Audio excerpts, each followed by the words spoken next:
Good morning, students. Today we are going to start with our class with Unit 1. Under the Unit 1 is Chapter 2, Biological Classification. Fine. So under this chapter we will be discussing about biological classification means the categorization of the living organisms. Whether it is animal, plants, unicellular, multicellular, lots of millions and millions of different living organisms are present on our earth. So on which criteria we can classify them, that we are going to talk about today. Fine. First of all, the question arises, why do we need to read about this chapter? Why do we understand about this chapter? What's the need of the biological classification? As this term defines, biological classification. Biological means the living organisms, living beings, and classification means we have to categorize them. Fine. So what exactly the need of doing so? Why we have to do? What's the need to categorize these living things? See, millions of living organisms are present on the earth. And if we have to study each and every living organism, so we have to classify them. It will be easy for us, it will be convenient for us to study of any living organisms. Secondary, it also helps to determine exact position of organism in classification. It means हमें बहुत अच्छे से पता चल जाएगा कि एक किसी भी लिविंग ऑर्गेनिज्म के जिसके ऊपर आप स्टडी कर रहे हो उसकी कहाँ पर क्या एग्जैक्ट पोजीशन है. ठीक है. Then the third point, it helps to develop the phylogenetic relation between different groups of organisms. What exactly the mean of this point? It means that first of all, what it is the phylogenetic relation. Phylogenetic relation means with the evolution time, the similarities and differences among the living organism is called the phylogenetic relation. Means समय के साथ साथ जो भी changes आते हैं किसी भी living thing में, तो that is, और वो क्या changes आते हैं और किस हिसाब से वो किसी भी दूसरे living organism से different है, that is called the phylogenetic relation. So overall, what is the need of the biological classification? The biological classification, the first thing, it will be convenient for us to study of any living organisms. Secondary, it helps to determine exact position of organism in classification. And the third one, it helps to develop phylogenetic relation between different group of organisms. So hope you understood what is the need of the biological classification. Fine. So now we are coming to the next topic. Under this topic we will be discussing about the scientist and their contribution. कि कितने कौन scientist ने क्या क्या contribution किया था biological classification के लिए. ठीक है. So we are here to discuss about scientist contribution. So first of all, if we will talk about the scientist, the first name that ever comes, it is the Aristotle. Aristotle was the first scientist who attempt to develop a biological classification. Fine. So but what criteria he has taken to classify the organism? Aristotle ने क्या criteria consider किया कि उसको लेकर के हम biological classification करते हैं, मतलब कि लिविंग बींग्स को, लिविंग ऑर्गेनिज्म को हम कैटेगराइज करते हैं. तो उसका क्राइटेरिया क्या था? उसने बहुत ही सिंपल मॉर्फोलॉजिकल कैरेक्टरिस्टिक्स को कंसीडर किया था. कहने का मतलब ये है कि सिर्फ मॉर्फोलॉजिकल का मतलब होता है कि जो बाहरी अपीयरेंस होती है किसी भी लिविंग ऑर्गेनिज्म की, जो बाहर से वो क्या दिखता है. ठीक है. जैसे प्लांट्स हैं, तो प्लांट्स के ऑलमोस्ट सभी की 3 मेजर पार्ट्स होते हैं कि स्टेम होता है, रूट होता है, लीव्स होते हैं. ठीक है. तो वो उसके मॉर्फोलॉजिकल मीन्स उसके आउटर एक्सटर्नल फीचर्स क्या हैं, that is called the morphological characters. Fine. तो उसमें उसने प्लांट्स को और एनिमल्स को मॉर्फोलॉजिकल कैरेक्टरिस्टिक्स को लेकर के क्लासिफाई किया। तो क्लासिफिकेशन क्या थी? प्लांट्स को बहुत ही सिंपल तरीके से 3 डिफरेंट क्लासेस में क्लासिफाइड कर दिया, ट्रीज, श्रब्स एंड हर्ब्स। आपको बहुत अच्छे से पता है, छोटे क्लासेस से आप पढ़ते हुए आ रहे हो कि ट्रीज, ये जो क्लासिफिकेशन है ये हाइट के अकॉर्डिंग है कि जो जिनकी हाइट बहुत बड़ी बड़ी होती है these are called the trees, जिनकी मीडियम हाइट होती है these are called the shrubs, and जो बहुत ही छोटी हाइट्स के होते हैं that is called the herbs. तो बहुत ही सिंपल क्राइटेरिया लेकर के एरिस्टोटल ने ये क्लासिफिकेशन की थी प्लांट्स की। देन उसने एनिमल्स को किस बेसिस पे कैटेगराइज किया? उसने एनिमल्स को भी एक बहुत ही सिंपल वे पे कैटेगराइज किया कि या तो एनिमल्स में रेड ब्लड हो या फिर वो विदाउट रेड ब्लड हो। अब विदाउट रेड ब्लड है तो कहने का मतलब क्या है कि colourless blood, white colour blood होता है। जिस तरीके से आप कॉकरोच देखते हो, जब भी आप कॉकरोच को देखते हो तो उसमें रेड ब्लड नहीं निकलता, उसमें वाइट ब्लड निकलता है। तो उसी तरीके से, और जो रेड ब्लड होता है that is due to the haemoglobin pigment. Fine. तो कहने का मतलब ये है कि कॉकरोच में हीमोग्लोबिन पिगमेंट नहीं होता है, सो दैट उनका जो ब्लड का कलर है वो वाइट होता है। ठीक है, तो बहुत ही सिंपल क्राइटेरिया लेकर के एरिस्टोटल ने क्या किया, प्लांट्स को और एनिमल्स को क्लासिफाई कर दिया। ठीक है, तो ये एरिस्टोटल का कंट्रीब्यूशन था कि एटलीस्ट इसने फर्स्ट अटेम्प्ट लिया, इसने स्टार्ट किया, बायोलॉजिकल क्लासिफिकेशन को स्टार्ट किया। एरिस्टोटल ने अपना काम कर दिया, फिर उसके बाद उसके बेसिस पे, क्योंकि उसने इनिशिएट तो कर दिया एक चीज़ को, एक काम को करना स्टार्ट किया, तो जो दूसरे साइंटिस्ट थे उनको क्या हुआ, थोड़ा हेल्प मिला, उनको एटलीस्ट एक इनिशिएटिव पॉइंट मिल गया कि वो कहाँ से अपना काम करना स्टार्ट करें। तो फिर बात आती है लीनियेसी की, कार्लस लीनियेसी। इनका बहुत बड़ा कंट्रीब्यूशन रहा है टेक्सोनॉमी में। Taxonomy it's not a new term, taxonomy means classification itself. तो जो कार्लस लीनियस था उनको एक टैग दिया गया, that is the father of taxonomy, क्योंकि इन्होंने जो काम किया था वो बहुत ही बेनिफिटेड था फर्दर उस काम को कैरी आउट करने के लिए। इन्होंने क्या किया था, इन्होंने 2 किंगडम क्लासिफिकेशन को इंट्रोड्यूस किया था कि एटलीस्ट इन्होंने सबसे पहले प्लांट्स और एनिमल्स को सेपरेट कर दिया कि या तो प्लांट्स हैं या फिर एनिमल्स हैं। तो इन्होंने 2 किंगडम दे दिए, जो क्लासिफिकेशन के जो मेजर क्लासिफाइड किया तो उनको इन्होंने नाम दिया Plantae kingdom and animalia kingdom. Fine. But यहाँ पे इनके भी कुछ ड्रॉबैक्स रह गए।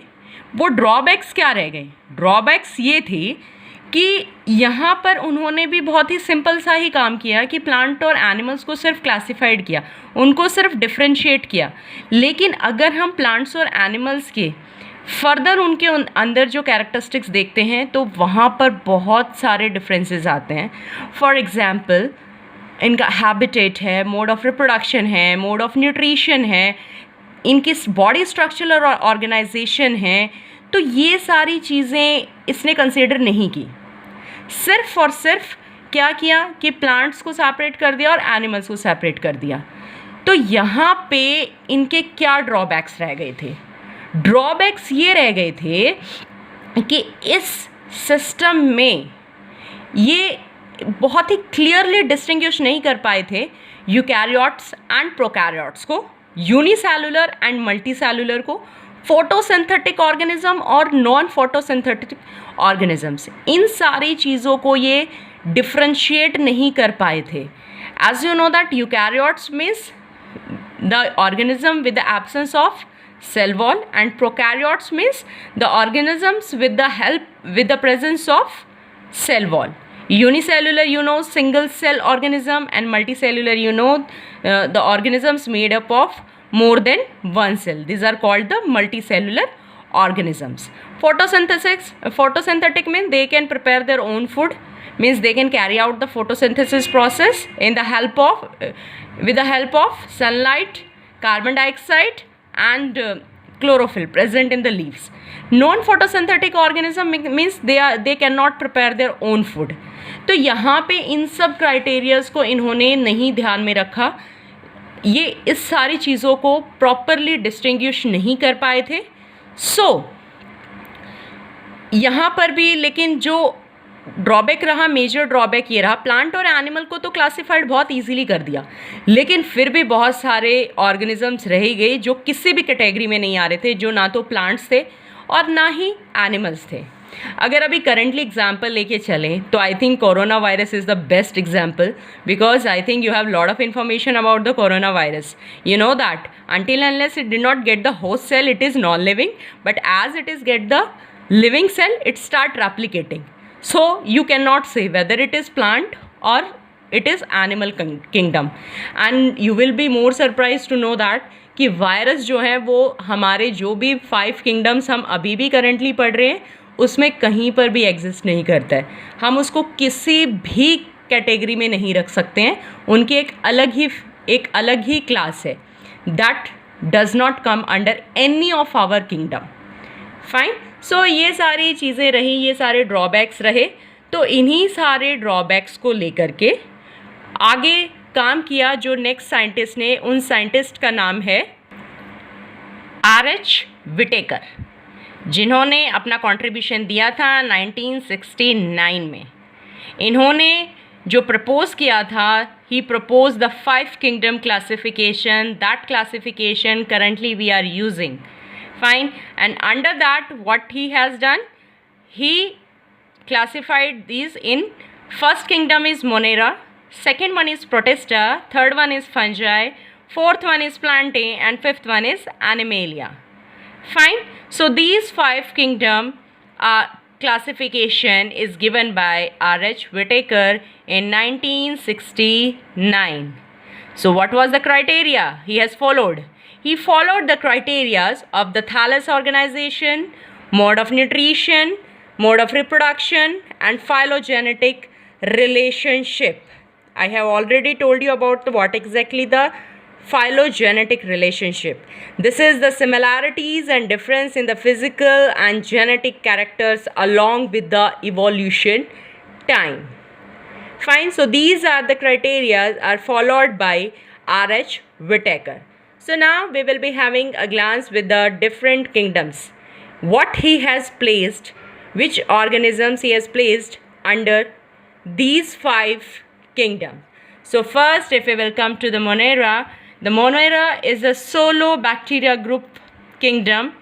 It means that all the bacterias, you know that the universe, in universe you will not get even a single place where the bacterias are not present, whether it is very hot streams, whether it is in space or very cold region, each and every place having the bacterias, and all the prokaryotic bacterias he placed under the first ever kingdom, that is called the Monera.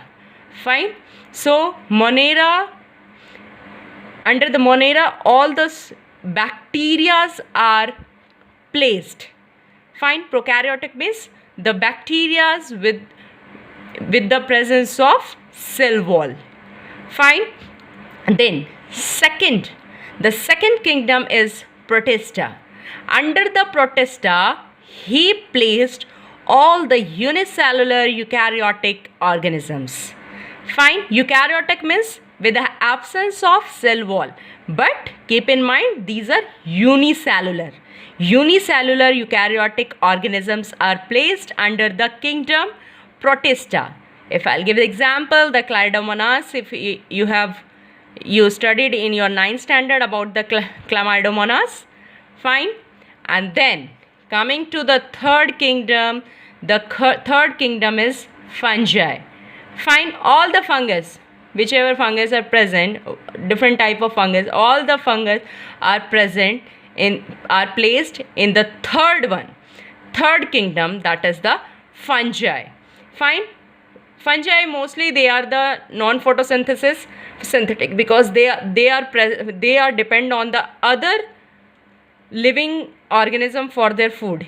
If we will take the example mushroom and spirulina, these are the examples of fungi. Fine, and under the fourth kingdom he placed all the photosynthetic plant, means the plants which have tendency to carry out the photosynthetic process, that all the plants are placed under the kingdom Plantae. And then the last but not the least, this kingdom is Animalia. Animalia, under the Animalia, he placed all the animals, whether they are domestic, wild animals, all type of animals he placed under the Animalia. Fine. These are the 5 kingdom classification, and these are given by R.H. Whitaker in 1969. So apart from these 5 kingdom classification, we have some other organism which do not come under any of these kingdom, and I have given the example about the corona. What exactly the corona is? Corona is a virus. What is the speciality of the virus? Virus के अंदर क्या एक unique feature होती है?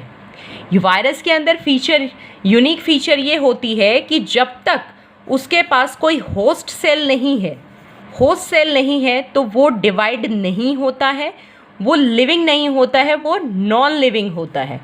लेकिन जैसे ही वो किसी होस्ट सेल के कांटेक्ट में आता है, then it show the replication. एक रैपिड रेप्लिकेशन शो करता है जिससे बहुत सारे वायरस जनरेट हो जाते हैं सेम टाइम. और अगर एग्जाम्पल लेते, वैसे तो बहुत सारे एग्जाम्पल हैं, बट अभी जो करंट में है that is the corona, the COVID-19. This is the type of virus only, because it does not come under any of these 5 kingdom classification. So this was all about the importance of the biological classification and the contributions of different scientists in the biological classification. So in the next class we will be discussing each and every kingdom in detail. Fine. In the next class we will be discussing only about the Monera. Fine.